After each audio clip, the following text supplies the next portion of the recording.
Can I ask you something? Why do you think we're so afraid of ourselves?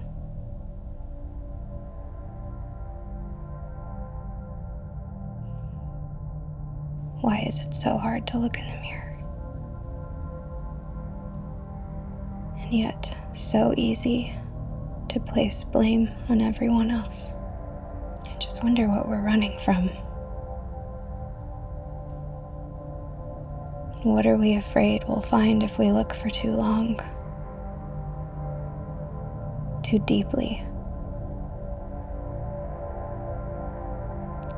We're not really taught how to be honest with ourselves, are we?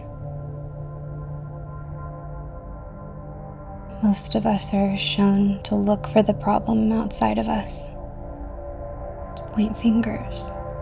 In some ways, it's much easier to make monsters out of people than it is to get to know the monsters in your own mind.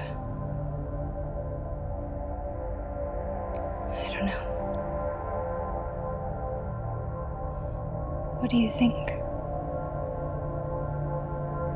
So many of us, I think, were taught to feel as if we were messed up,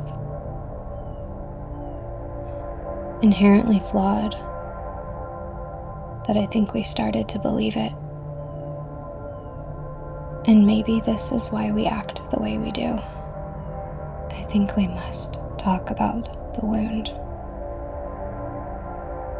if we want to talk about a better world.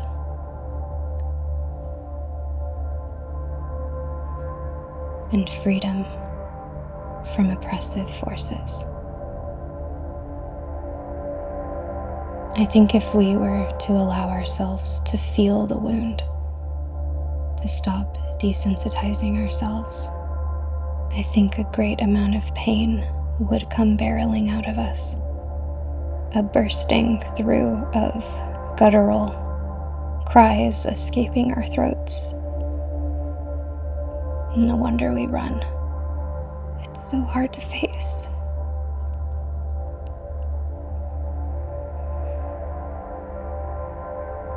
And so we do what we can to suppress that eruption of cries, that volcanic simmering in the pit of our stomachs. We force down the cry of our hearts and can't admit that we feel like a lost child who is desperately longing for her mother. We replaced the light in our hearts with an LED bulb, and we're feeling that now. And we actually started to believe that a sterile life was better than a wild one. Can you believe that? We've all been hurt by this. Whether we're willing to feel the pain of it or not. We control, overconsume, exploit, manipulate, and take.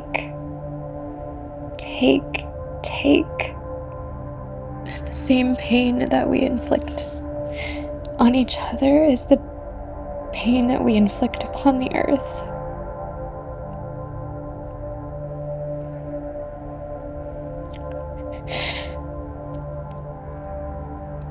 Because if we're raised in a world that teaches us that we can take and abuse and force things to our will, we will do just that. Conquer everything. Conquer anything and anyone you don't understand. Conquer the wild human soul. Conquer the earth.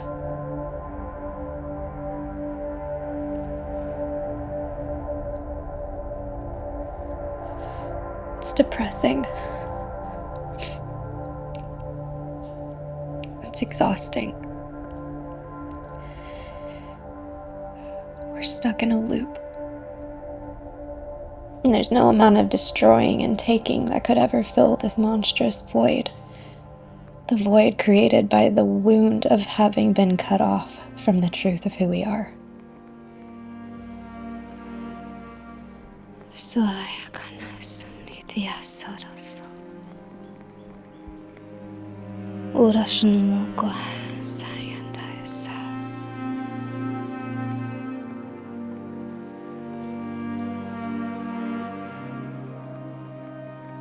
Wela sayandai uroshunotos diaka.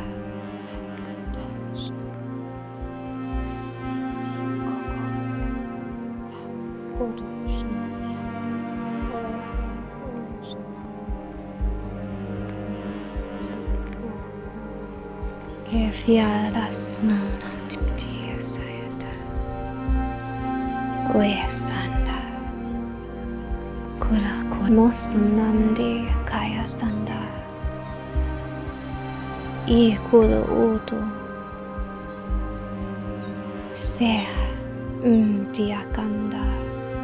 Kula tum tiptia sa. Ushnana sayata dayanamati.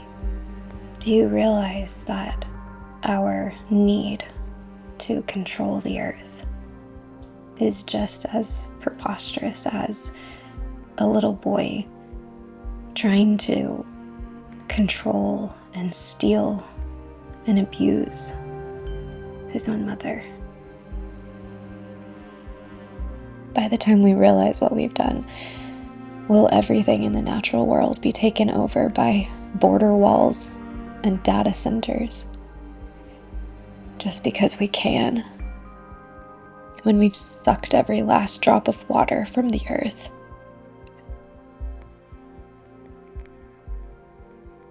I think we're all just so thirsty, but we don't know how to quench our thirst. What happens to the spirit of life when we've destroyed everything that it once inhabited? Where does it go? What happens when we can no longer access the spirit within ourselves? Who do we become? Maybe it hurts our hearts way too much to see just how much pain we've caused, how easily we obliterated the natural world and everything sacred, how we've been operating from our pain, how we try to cover up our deep and festering wound, never actually listening to our bodies or our soul's desperate need to return home. This pain metastasizes like a disease, and we don't know where else to put the pain except for right back on each other. And when we've done this for so long, I can understand why it would be so hard to look in the mirror, to see the truth of who we've become.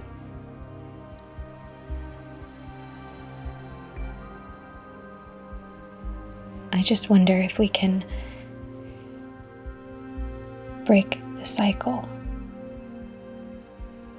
Maybe I'm too much of an idealist. I've been called that many times. But I can't help but dream of a world where we are brave enough to see how our own wounds have caused so much pain. We've been trying to escape our pain instead of understanding it. I wonder if each of us were able to find that honesty with ourselves, how that might change things. I wonder if we could get better at seeing our own shadow before we start throwing stones at someone else's. If we could know our own shadows and learn to love the places in us where love was once deprived. How might that change us? How might that create a deeper level of empathy for everyone we meet, for the innocent creatures who inhabit this sacred planet? I wonder if we were able to quench our thirst by returning to each other, to the earth, to our wild souls, if that would fill the void. If that would give us the deep, soulful intimacy